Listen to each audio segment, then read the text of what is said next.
Bien, vamos a empezar con el estudio de diagramas de fase de sistemas 2x2. La idea, como habíamos visto anteriormente, es dar una descripción cualitativa de un sistema de dos EDOs con dos funciones incógnitas, intentando trazar lo que ocurre en el plano formado por esas dos incógnitas.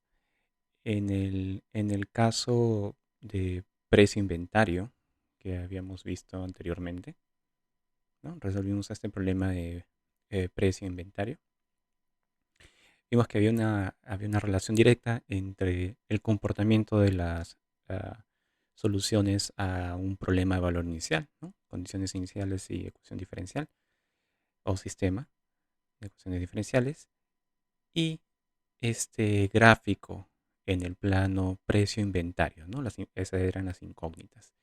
Entonces, en ese plano precio-inventario se puede hacer un diagrama de fase, que es la representación de las trayectorias, ¿no? Donde acá teníamos la condición inicial y acá teníamos el estado estacionario, ¿no? Hacia infinito a medida que el tiempo va aumentando. Así es como evolucionaba este sistema, ¿no? El precio y el inventario. Entonces, ahora vamos a concentrarnos en el caso homogéneo, ¿no? De un sistema de dos ecuaciones con dos funciones incógnitas que serían x e y, ¿no? Y como es un sistema de dos ecuaciones, tenemos aquí la derivada de x y la derivada de y.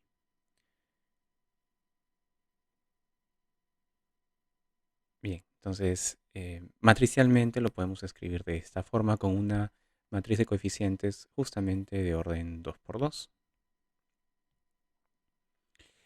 Y el gráfico de las trayectorias o soluciones, ¿no? A problemas de valor inicial en el plano XY es llamado justamente el diagrama de fase del sistema. Vamos a ver cómo, estudiando los valores propios de la matriz A, vamos a poder hacer un esbozo de este diagrama de fase y por lo tanto tener una idea de cómo se comporta el sistema, de cómo se comportan las soluciones, las trayectorias.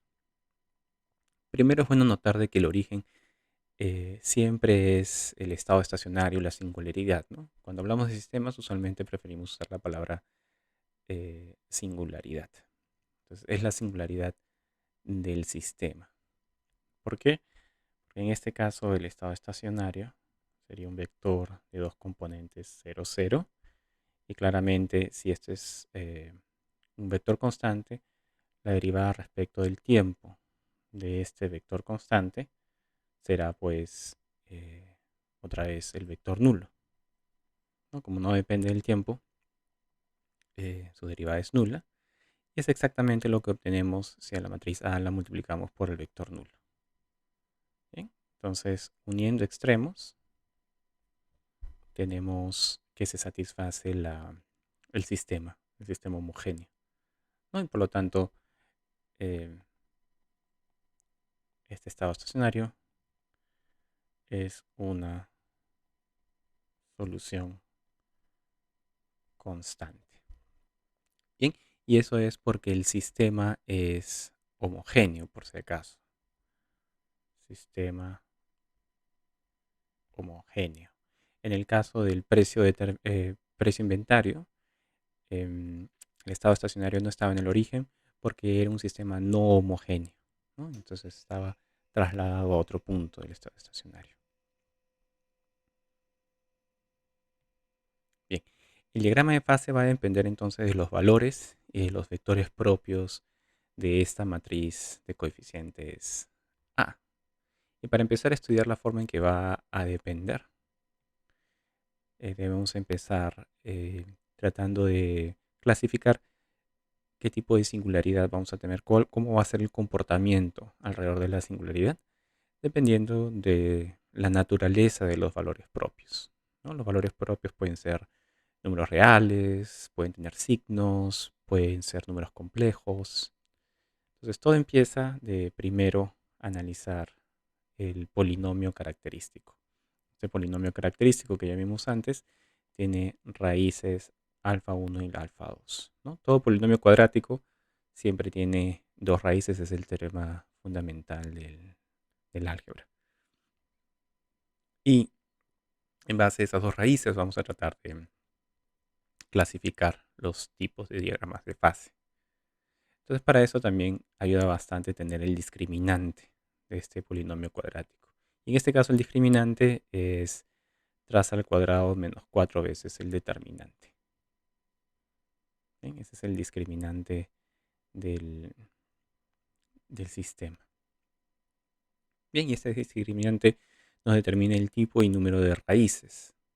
¿Sí? Podría ser dos raíces reales positivas si el discriminante es positivo, una raíz real doble si el discriminante es nulo y raíces complejas conjugadas si el discriminante es negativo. Bien, entonces vamos a analizar distintos casos y vamos a ver los ejemplos más adelante.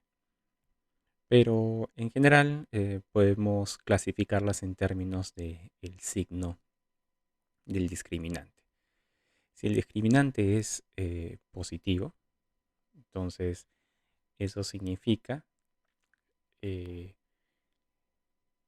vamos a tener raíces reales distintas. Por ejemplo, si ambas son raíces reales positivas y del hecho de que las raíces cumplen esta condición, ¿no? Lambda 1 más lambda 2, la suma de raíces es justamente la traza de la matriz y el producto de raíces es justamente el determinante de la matriz. Bien, entonces, si ambas raíces son positivas, lo que va a tener que pasar es que esta suma también tiene que ser positiva, suma de los números positivos es positivo, y producto de números positivos es positivo. Entonces, cuando el discriminante es positivo, el determinante es positivo y la traza es positiva, estos tres valores numéricos todos son positivos, vamos a ver más adelante cómo vamos a esbozar el nodo inestable, que es el tipo de singularidad que tenemos en el origen. ¿Sí? El origen va a ser la única singularidad en este caso y su tipo va a ser un nodo inestable. Después en los ejemplos vamos a mostrar cómo se ven. Si ambos fueran negativos, entonces negativo con negativo me va a dar negativo. Entonces la traza va a ser negativa, pero el producto de dos negativos nos va a dar positivo. ¿Bien? Entonces, en el caso en el que el discriminante es positivo, el determinante es positivo, pero la traza es negativa, vamos a tener algo que se llama un nodo estable. Y finalmente, em, si ambos tienen signos distintos, la traza realmente podría tener cualquier valor numérico, pero algo que definitivamente debe pasar es que si los signos son distintos, el determinante tiene que ser negativo. Y en ese caso vamos a poner un punto de silla. Vamos a tener un punto de silla definitivamente. Ojo, en este caso no hemos puesto aquí el valor, el signo de la traza. No es necesario. Una vez que el determinante es negativo, ya está. Vamos a tener un punto de silla. Y eso también cuenta para el discriminante.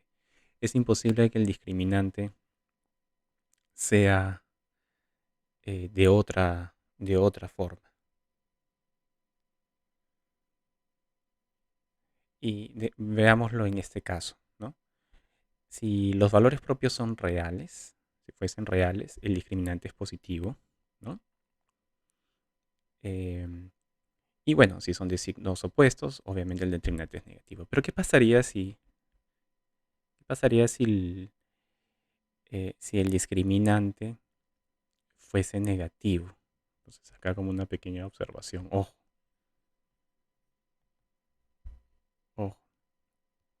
¿Qué pasa con el determinante si el discriminante es negativo? Entonces, si el discriminante fuese negativo, tendríamos dos valores propios complejos conjugados. Lambda 1, a más ib, y lambda 2, a menos ib. Bien, entonces, ¿qué pasaría con el determinante? El determinante es el producto de estos dos, o sea, a más ib multiplicado por a menos ib. Y esta es una diferencia de cuadrados. Es a al cuadrado menos ib al cuadrado. Pero nosotros sabemos que ib al cuadrado es menos 1, entonces esto nos va a dar a cuadrado más b al cuadrado, el cual sale positivo. Entonces, ojo, si el determinante es negativo, ya no necesitamos calcular discriminante ni traza. Basta con saber que el determinante es negativo para saber que tenemos un punto de silla, para saber que son reales y los signos son distintos, ¿sí? Porque si fuera complejo, es imposible que el determinante sea negativo. El determinante siempre va a ser positivo en el caso de valores propios complejos conjugados. ¿Ok? Eso es lo que justifica que en el caso de determinante negativo, inmediatamente, sin calcular traza ni discriminante, ya sabemos que tenemos un punto de silla. Y vamos a ver en los ejemplos más adelante cómo esto se comporta. Bien, entonces esa es la clasificación en el caso de que el discriminante es positivo. Vamos a tener ahí, vamos a estudiar 3 clases de singularidades. Nodo es estable, inestable y puntos de silla. En el caso de discriminante negativo, ¿no? En el caso de tener valores propios complejos, conjugados, ahí lo que nos va a ayudar a clasificar el tipo de singularidad va a ser la parte real, ¿no? O en este caso la traza de la matriz. ¿Por qué la traza de la matriz? Bueno, en este caso, si tenemos nuestros dos valores propios complejos conjugados, entonces, ¿qué cosa es la traza? La traza de la matriz es la suma de valores propios, ¿no? Lambda 1 más lambda 2. Pero si sumamos estos dos valores numéricos, esto se va con esto y nos va a quedar 2 veces A. Por lo tanto, A es igual a la traza de la matriz sobre 2. Por eso, si, como vamos a ver más adelante, la naturaleza del valor de la singularidad depende de la parte real de nuestro valor propio, el signo de la parte real del valor propio es equivalente al signo de la traza, ¿no? Estos dos valores numéricos son proporcionales con constante proporcionalidad, un medio. Pero eso significa que si A es positivo, traza de A es positivo y viceversa. Si traza de A es positivo, entonces A es positivo, ¿no? Entonces, si lo que nos interesa es la parte real, el signo de la parte real también puede ser dado por la traza. Cuando la traza es positiva, tenemos parte real positiva y en ese caso vamos a tener un foco o espiral inestable. Cuando la traza es negativa, la parte real es negativa y en ese caso la singularidad va a ser un foco estable. Y cuando la traza es nula, vamos a tener lo que se llama un centro. ¿Bien? Eh, como vamos a ver más adelante. Estos 6 casos son los casos más importantes, pero no son los únicos casos. También podría ocurrir que el discriminante sea igual a 0, ¿no? Y en ese caso lo que tenemos son eh, dos valores propios exactamente iguales, ¿no? De multiplicidad algebraica 2. Entonces aquí la clasificación va a venir a partir de la multiplicidad geométrica. Si la multiplicidad geométrica es 2, o sea, si la matriz es diagonalizable, hay dos opciones. El valor propio puede ser positivo o puede ser negativo, ¿no? En ambos casos, cuando es diagonalizable, vamos a tener algo que se llama un nodo propio o también llamado una estrella, ¿no? Como vamos a ver después en los ejemplos. Ese nodo propio puede ser estable o inestable y la estabilidad va a depender del signo del valor propio. Cuando la multiplicidad geométrica es distinta de 2 y como sabemos siempre es por lo menos 1, entonces ese es el caso en el que la matriz no es diagonalizable. Entonces, cuando no es diagonalizable, vamos a tener algo que se llama un nodo impropio. Y ese nodo impropio tiene dos casos. Puede ser estable o inestable dependiendo del signo de la singularidad, como vamos a ver también más adelante. ¿Bien? Entonces, esta es la introducción. Falta ver los ejemplos, cómo se va a esbozar los nodos estables e inestables, los puntos de silla, los focos estables e inestables, los centros y los nodos propios estables e inestables y los impropios estables e inestables. Sí, nos vamos a concentrar en ver la clasificación de estos 10 casos. Por ahí se nos están escapando algunos casos extraños, un poquito raros que por el momento no es necesario prestar atención, pero estos son los más importantes y de hecho de estos yo diría que los 6 son los más comunes, ¿no? Los más comunes, eh, aunque es bueno tener estos también en cuenta. Bien, esa es la introducción a, a la pequeña clasificación que vamos a hacer y ahora debemos ver algunos ejemplos, ¿no? Vamos a ver ejemplos de discriminante positivo, negativo y nulo, como aparece aquí. Bien, ahí nos podemos quedar en esta introducción.